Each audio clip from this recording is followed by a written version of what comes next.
ವಾರವಿಡೀ ನಾನಾ ಆಭರಣಗಳು, ವಿಧ ವಿಧದ ಹೂಗಳ ರಾಶಿಯಲ್ಲೇ ಮಿಂದೇಳೋ ತಿಮ್ಮಪ್ಪ ಅಲಂಕಾರ ಪ್ರಿಯನೇನೋ ನಿಜ. ಆದ್ರೆ ದಿನವಿಡೀ ಬಿಡುವಿಲ್ಲದೆ ನಿಂತು ಲಕ್ಷಾಂತರ ಭಕ್ತರ ನೋವನ್ನ ಆಲಿಸೋ ಈ ದಿವ್ಯ ಮೂರ್ತಿಗೆ ದಣಿವೆ ಆಗೋದಿಲ್ವಾ? ಶ್ರೀನಿವಾಸನಿಗೆ ಯಾವಾಗ ವಿಶ್ರಾಂತಿ ಅಂತ ಎಷ್ಟೋ ಭಕ್ತರು ಎಣ್ತಾರೆ. ಹೀಗೆ ದಣಿದ ಮಂಗಳ ಮೂರ್ತಿಗೂ ವಿಶ್ರಾಂತಿಗಾಗಿ ಸಮಯ ಮೀಸಲುಂಟು.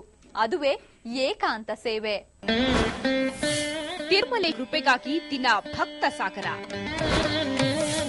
ತಿಮ್ಮಪ್ಪನಿಗೂ ಉಂಟು ಏಕಾಂತದ ಉಪಚಾರ. ಅಸಂಖ್ಯ ದೈವಾನಿ ದರ್ಶನ. ದಣಿದ ಬಾಲಾಜಿಗಾಗಿ ಸಿದ್ಧವಿರುತ್ತೆ ಸ್ವರ್ಣ ಶಯನ. ಏಳುಕೊಂಡಲವಾಡ ಆಪತ್ಬಂಧವ, ಸಂಕಟಹರ ವೆಂಕಟರಮಣ, ನಾರಾಯಣ ಗೋವಿಂದ ಗೋವಿಂದ. ಹೀಗೆ ಸೂರ್ಯ ಉದಿಸುವ ಘಳಿಗೆಗೆ ಸರಿಯಾಗಿ ಸುಪ್ರಭಾತದ ಜೊತೆ ಜೊತೆಗೆ ಭಕ್ತರು ತಮ್ಮ ಆರ್ತನಾದದ ಮೂಲಕ ಗೋವಿಂದನನ್ನ ಎಬ್ಬಿಸುತ್ತಾರೆ. ಮತ್ತೆ ಬೆಳಗಾಯಿತೆಂಬ ಕೂಗಿಗೆ ವೆಂಕಟು ಓಗೊಟ್ಟು ಕಷ್ಟಗಳ ಮೂಟೆ ಹೊತ್ತು ತನ್ನೆದುರು ನಿಲ್ಲುವ ಭಕ್ತರಿಗೆ ಅಭಯ ದೃಷ್ಟಿ ಸುಖದ ದಾರಿ ತೋರುತ್ತಾನೆ. ಹೀಗೆ ಸ್ವಾಮಿ ಶ್ರೀನಿವಾಸ ಮುದ್ದು ವೆಂಕಟೇಶ ದಿನವಿಡೀ ನಿತ್ಯ ನಿಂತ ಜಾಗದಲ್ಲೇ ನಾನಾ ರೂಪ, ವೇಷ, ಗುಣ ವಿಶೇಷಗಳುಳ್ಳ ಭಕ್ತರುತ್ತಾನೆ. ಹೀಗೆ ಕಿಂಚಿತ್ ಬಿಡುವಿಲ್ಲದೆ ಕೃಪೆ ತೋರುವ ಶೇಷಾದ್ರಿ ವಾಸನಿಗೆ ಭಕ್ತರು ಕೈಲಾದ ವೆಚ್ಚದಲ್ಲಿ ಇಡೀ ದಿನ ಅದೆಷ್ಟೋ ಬಾರಿ ಮಂಗಳಾರತಿ, ಅರ್ಚನೆಯ ಸುರಿಮಳೆಯನ್ನೇ ಕೈಯುವ ಅರ್ಚನೆ, ಆರತಿ, ಮಂತ್ರ ಘೋಷಗಳ ಅಬ್ಬರದಿಂದ ದಣಿದ ಭಗವಂತ ಬಯಸುವುದು ಏಕಾಂತ. ಅದಕ್ಕೆಂದೇ ಇದೆ ಏಕಾಂತ ಸೇವೆ. ತಿರುಮಲದಲ್ಲಿ ದಿನದ ಅಂತ್ಯಕ್ಕೆ ಏಕಾಂತ ಸೇವೆ. ಎಲ್ಲರ ನಿರ್ಗಮನದ ಬಳಿಕ ದೈವಿ ಸಮಯ. ಬಾಲಾಜಿ ಏಕಾಂತದ ವೇಳೆ ಬರ್ತಾನೆ ಬ್ರಹ್ಮ. ಶ್ರೀನಿವಾಸ ದರ್ಶನ ಸಮಯ ಮುಗಿದು ದೇಗುಲದ ದ್ವಾರ ಮುಚ್ಚುವ ಮುನ್ನ ಏಕಾಂತ ಸೇವೆ ನೆರವೇರುತ್ತೆ. ಇದರನ್ವಯ ಭೋಗ ಶ್ರೀನಿವಾಸನ ಮೂರ್ತಿಯನ್ನು ಮುಖಮಂಟಪದಲ್ಲಿ ಬೆಳ್ಳಿಯ ಸರಪಳಿ ಇರೋ ಚಿನ್ನದ ಉಯ್ಯಾಲೆಯಲ್ಲಿ ಮಲಗಿಸಿ ಬಿಡಲಾಗುತ್ತೆ.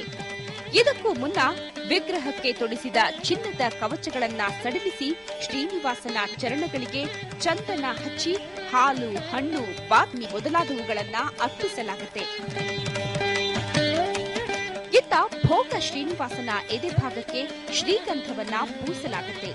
ಈ ಏಕಾಂತ ಸೇವೆ ವೇಳೆ ಪ್ರತಿದಿನ ಸಾಕ್ಷಾತ್ ಬ್ರಹ್ಮನೇ ಧರೆಗೆ ಬರ್ತಾನೆ ಅಂತ ನಂಬಲಾಗುತ್ತೆ. ಅದಕ್ಕೆಂದೇ ಬ್ರಹ್ಮನ ಶ್ರೀವಾರಿ ಪೂಜೆಗೆ ಬೆಳ್ಳಿಯ ಬಟ್ಟಲುಗಳಲ್ಲಿ ಶ್ರೀಗಂಧ, ನೀರು ಮತ್ತು ಇತರೆ ಪೂಜಾ ಸಲಕರಣೆಗಳು ಸೇರಿ ಸಕಲ್ ಮಾಡಿಡಲಾಗುತ್ತೆ. ಬ್ರಹ್ಮ ವೆಂಕಟೇಶ್ವರನನ್ನ ಪೂಜಿಸಿ ಬಿಟ್ಟು ಹೋದ ನೀರನ್ನೇ ಮರುದಿನ ಭಕ್ತರಿಗೆ ತೀರ್ಥ ರೂಪದಲ್ಲಿ ಕೊಡಲಾಗುತ್ತೆ.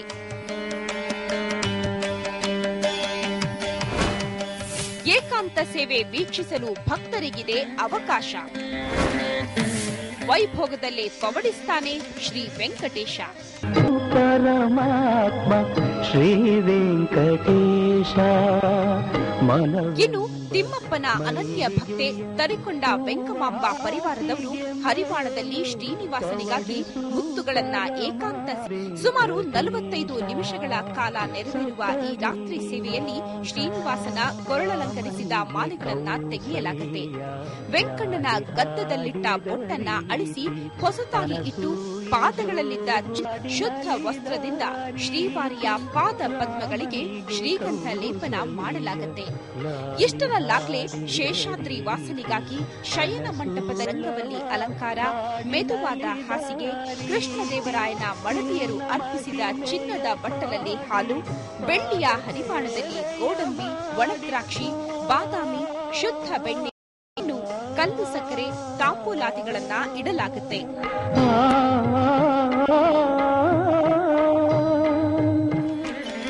ದಕ್ಷಿಣ ದಿಕ್ಕಿಗೆ ಸ್ವಾಮಿಯ ಶಿರಭಾಗ ಬರುವಂತೆ ಶಯನದಲ್ಲಿ ಮಲಗಿಸಲಾಗುತ್ತೆ. ಬಳಿಕ ತಲ್ಲಪಾಕ ಅನ್ನಮಯ್ಯಾಚಾರ್ಯರು ಕೆಲ ಸಂಕೀರ್ತನೆಗಳನ್ನ ಹಾಡಿ ಸ್ವಾಮಿಯನ್ನ ಪ್ರಸನ್ನಗೊಳಿಸುತ್ತಾರೆ. ಇದಾದ್ಮೇಲೆ ದಶಾವತಾರ ಆರತಿ ತಟ್ಟೆಯಿಂದ ಆರತಿ ಬೆಳಗಿ ಬ್ರಹ್ಮಾರಾಧನೆಗೆ ಅನುವು ಮಾಡಿಕೊಡಲಾಗುತ್ತೆ. ಮೊದಲೆಲ್ಲ ಬ್ರಹ್ಮ ಬರುವ ವೇಳೆಗೆ ಬ್ರಹ್ಮ ಅಖಂಡ ದೀಪವನ್ನ ಮಾತ್ರ ಉರಿಸಲಾಗ್ತಿತ್ತು. ಆದ್ರೆ ಪ್ರತಿನಿತ್ಯ ಇದಕ್ಕಾಗಿ ಸುಮಾರು 17 ಕೆಜಿ ಬೆಣ್ಣೆ ಬೇಕಾಗ್ತಿತ್ತಂತೆ. ಆದ್ರೆ ಈಗ ಬೆಂಕಿ ಅನಾಹುತಕ್ಕೆ ಎಡೆಯಾಗ್ತಿರ್ಲಿ ಅಂತ ಎಲ್ಲಾ ವಿದ್ಯುತ್ ದೀಪಗಳನ್ನ ಬೆಳಗಿಸಲಾಗುತ್ತೆ.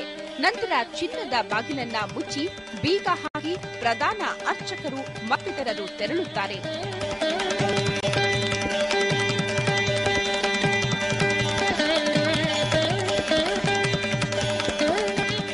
ವಿಶೇಷ ಅಂದ್ರೆ ಶಾಲೆಯಲ್ಲಿ ಪವಡಿಸಲು ಭೋಗ ಶ್ರೀನಿವಾಸ ಮೂರ್ತಿ ಬದಲು ಶ್ರೀಕೃಷ್ಣನಿಗೆ ಅವಕಾಶ. ಏಕಾಂತ ಸೇವೆ ಪ್ರತಿನಿತ್ಯದ ಕೊನೆಯ ಸೇವೆಯಾಗಿದ್ದು ಭಕ್ತರು ಬಯಸಿದಲ್ಲಿ ನಿಗದಿತ ಹಣ ಪಾವತಿಸಿ ಇದನ್ನ ವೀಕ್ಷಿಸಬಹುದಾಗಿದೆ. ಇದಕ್ಕೆ ಅರ್ಚಿತ ಸೇವೆ ಅಂತಾರೆ. ಇಲ್ಲದಿದ್ದಲ್ಲಿ ಏಕಾಂತ ಸೇವೆ ಅಂತ ಕರೆಸಿಕೊಳ್ಳುತ್ತೆ.